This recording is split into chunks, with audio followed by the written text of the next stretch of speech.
ఖజానాకి 5 లక్షల కోట్ల ఆదాయం తీసుకొచ్చే దానికోసం మీకు 2 సంవత్సరాల్లో 7,000 కోట్లు దిగలేరా? ఇది కేవలం కేవలం కేవలం దోపిడీ కోసం ఉద్దేశించిన చట్టం అని స్వయానా నరేంద్ర మోడీ గారు అన్నారు. నరేంద్ర మోడీ గారు ఏమన్నారు ఒకసారి దయచేసి ప్లే చేయండి. రైట్, ప్రధానమంత్రి అప్పట్లో ఏం మాట్లాడారు ఒకసారి చూద్దాం. నరేంద్ర మోడీ గారు మాట్లాడింది కూడా.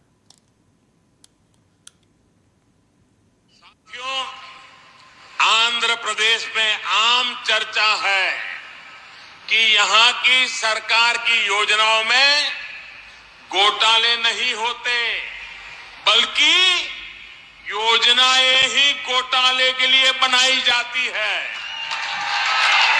यहां नई राजधानी से लेकर अलग अलग परियोजनाओं में क्या क्या खेल हो रहे हैं, किसकी तिजोरियां भरी जा रही है, ये आंध्र प्रदेश की जनता भली भांति जानती है. సో అది ఆయన అన్నది. సో స్వయానా నరేంద్ర మోడీ గారు ఏమంటున్నారంటే రాజధాని పేరిట రూపొందించిన ల్యాండ్ పథకం అన్నారు. ఆయన ల్యాండ్ పూలింగ్ అనలేదు, ఒక పథకం అంటే ల్యాండ్ పూలింగ్ పథకమే. అది ఎవరు దోచుకొని ఎవరు తమ ఆస్తులు కూడబెట్టుకుంటున్నారు ప్రజలందరికీ తెలుసు అంటున్నారు. అంటే స్వయానా ప్రధానమంత్రి గారికి కూడా ల్యాండ్ పూలింగ్ చట్టం అనేది ప్రభుత్వ ఖజానా దోపిడీ అని తెలుసు. మరి సిబిఐ ఎంక్వైరీ ఎందుకు వేయలేదు? అడగలేదు.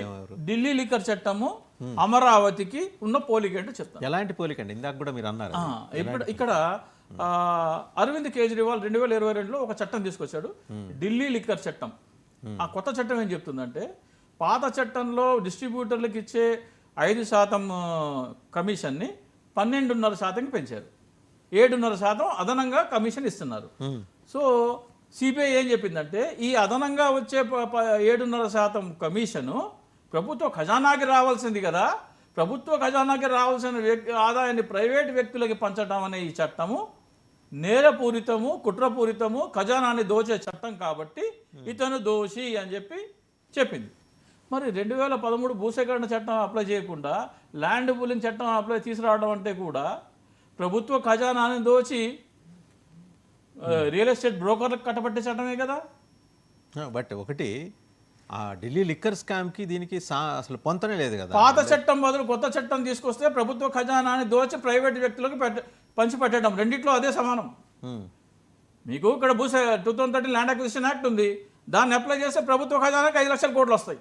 అలా చేయకుండా ల్యాండ్ పూలింగ్ యాక్ట్ తీసుకొచ్చి రైతుల ముసుగులో దూరిన రియల్ ఎస్టేట్కి బ్రోకర్లకి 5 లక్షల కోట్లు దోచిపెట్టడమే ఈ ల్యాండ్ పూలింగ్ చట్టం యొక్క ఉద్దేశం. అక్కడేమో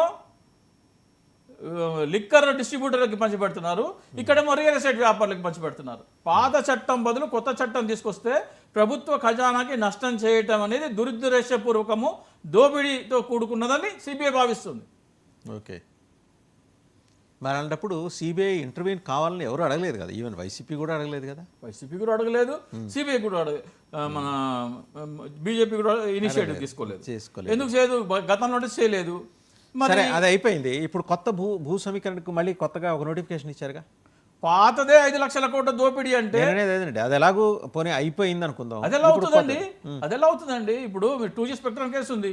అవును సార్, మరి ఎవరు క్వశ్చన్ చేయట్లేదు కదా. మేము రేజ్ చేస్తున్నాము. We are writing honourable supreme court. ప్రజలందరూ ఆనరబుల్ సుప్రీం కోర్టుకి వినతి పత్రాలు రాస్తున్నాము. మీరు ఢిల్లీ లిక్కర్ కేసు ఒక నేరం అయినప్పుడు అమరావతి కేసు కూడా అదే రకమైన నేరం కాబట్టి దీని మీద సిబిఐ ఎంక్వైరీ వేయమని.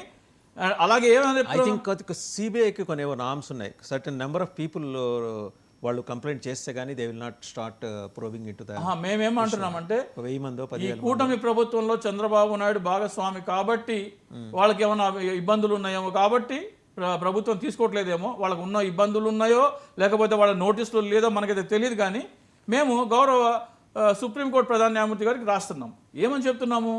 2011లో పి శంకర్రావు అనే ఒక కంటోన్మెంట్ ఎమ్మెల్యే గారు కేవలం ఒక లెటర్ రాశారు, జగన్మోహన్ రెడ్డి మీద డిస్ప్రపోర్షనేట్ అసెట్స్ ఉన్నాయని చెప్పేసి.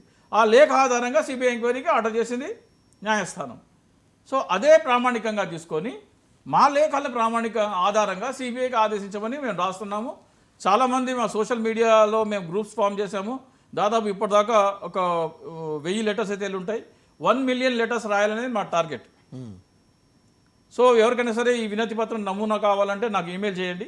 నా ఈమెయిల్ ఐడి వచ్చేసేసి DICSOOCHI DICSOOCHI@gmail.com.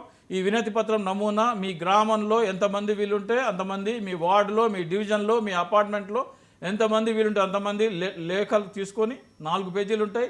ప్రతి దాని మీద మీరు సంతకం చేసి చివరి పేజీలో మీ వివరాలు, మీ ఆధార్ కార్డు చివరి 4 అంకెలు మాత్రమే, మొత్తం ఆధార్ కార్డు రాయాల్సిన అవసరం లేదు, చివరి 4 అంకెలు రాసేసేసి రిజిస్టర్ పోస్ట్లో 5 నుంచి 10 లెటర్స్ కలిపి ఒక రిజిస్టర్ పోస్ట్ పంపించేస్తే ప్రతి పౌరుడు బాధ్యతగా 5 లక్షలు ఎవరికి పంపించాలి? To the registrar, honourable supreme court of India, Tilak Marg, New Delhi 110001. ఈ అడ్రస్కి రిజిస్టర్ పోస్ట్ చేస్తే ఆ రిజిస్టర్ గారు అవన్నీ తీసుకుంటే ఇప్పటికే చాలా వెళ్ళాయి. తెలుగులో ఉంటుంది, ఎందుకంటే ఇంగ్లీష్లో ఉంటే మాకు అర్థం కాలేదు, నువ్వేం సంతకాలు తీసుకుంటావు అని ప్రజలు అంటారు కాబట్టి తెలుగులో మేము పంపిస్తున్నాము. ఒక లెటర్ వాళ్ళు ట్రాన్స్లేట్ చేసుకుంటారు. ఆ తర్వాత అన్నీ అదే కావి కాబట్టి దాన్ని ప్రామాణికంగా అన్నీ తీసుకొని ఇన్ని వచ్చాయని చెప్పేసి గౌరవ సుప్రీంకోర్టు గారు ఎదుట పెడతారు. కనీసం మనం 1 మిలియన్ రాస్తే ఖచ్చితంగా సిబిఐకి ఆదేశిస్తారు. సిబిఐకి ఆదేశించిన మరుక్షణమే నారాయణ గారు, చంద్రబాబు నాయుడు గారు తిహార్ జైల్లో ఉంటారు. ఎందుకంటే వీళ్ళు అసైన్డ్ భూములు ల్యాండ్ పూలింగ్కి ఇచ్చారు. అసైన్డ్ భూములు ల్యాండ్ పూలింగ్కి ఇవ్వకూడదు. అసైన్డ్ భూములు అంటే ప్రభుత్వ ఆస్తి, అది ప్రభుత్వ ఆస్తిని కూడా దోచుకునేందుకు వీళ్ళు ల్యాండ్ పూలింగ్ అది కూడా ఇచ్చేశారు. అవును, అంటే ఒక కాజ్ కోసం ఇస్తున్నారు కదా, దాంట్లో మీరు ఎట్ట తప్పడతారు? మీరు అవును, మీరు కాజ్ తీసుకోండి. కాజ్ అది స్పెసిఫిక్ గా ఒక కాజు, అయ్యా మేము అమరావతి కడుతున్నాం అని చెప్పి కాజ్ మీద రైతుకి డబల్ ఇచ్చి ఇవ్వండి. ఎకరా 10 లక్షలు బాబు 20 లక్షలు తీసుకోమని చెప్పండి. ఈ రాజధాని భూమిలో ఈ భూములు రేట్లు ఎందుకు పెరుగుతున్నాయండి? ఈ భూములు రేట్లు ఎందుకు పెరుగుతున్నాయి? ఇక్కడ అసెంబ్లీ, హైకోర్టు, సెక్రటేరియట్ కడుతున్నందుకే కదా భూములు పెరుగుతున్నాయి. ఈ భూములు, ఈ బిల్డింగ్లు ఎవరివి? అసెంబ్లీ, హైకోర్టు, సెక్రటేరియట్ భూములు ఎవరండి? ప్రభుత్వానికి. ప్రభుత్వం అంటే ప్రజల ఆస్తి. ఈ భూముల్లో ప్రజల ఆస్తి కట్టినందుకే ఈ భూమిలో విలువ పెరిగితే ఈ భూమిలో లాభానికి ప్రజలు అర్హులా, వాళ్ళు అర్హులా? ప్రజలందరూ ఆ పర్టికులర్ ఏరియాకి సంబంధించిన వాళ్ళందరూ అర్హులే, దాట్ డౌట్ ఏం లేదు. 5 కోట్ల మంది ప్రజలు అర్హులండి. ప్రజల బిల్డింగ్లు కడితేనే భూముల విలువ పెరుగుతుంది. ప్రజల బిల్డింగ్లు కడితేనే భూముల విలువ పెరిగినప్పుడు ప్రజలందరూ ఆ లాభంలో వాటాదారులు. ప్రజలందరూ వాటాదారు అంటే అది ప్రభుత్వ ఖజానాకి రావాలి. ప్రభుత్వ ఖజానాకి రావాల్సిన ఆస్తిని ప్రైవేట్ వ్యక్తులకు దోచిపెట్టుకుంటా అదే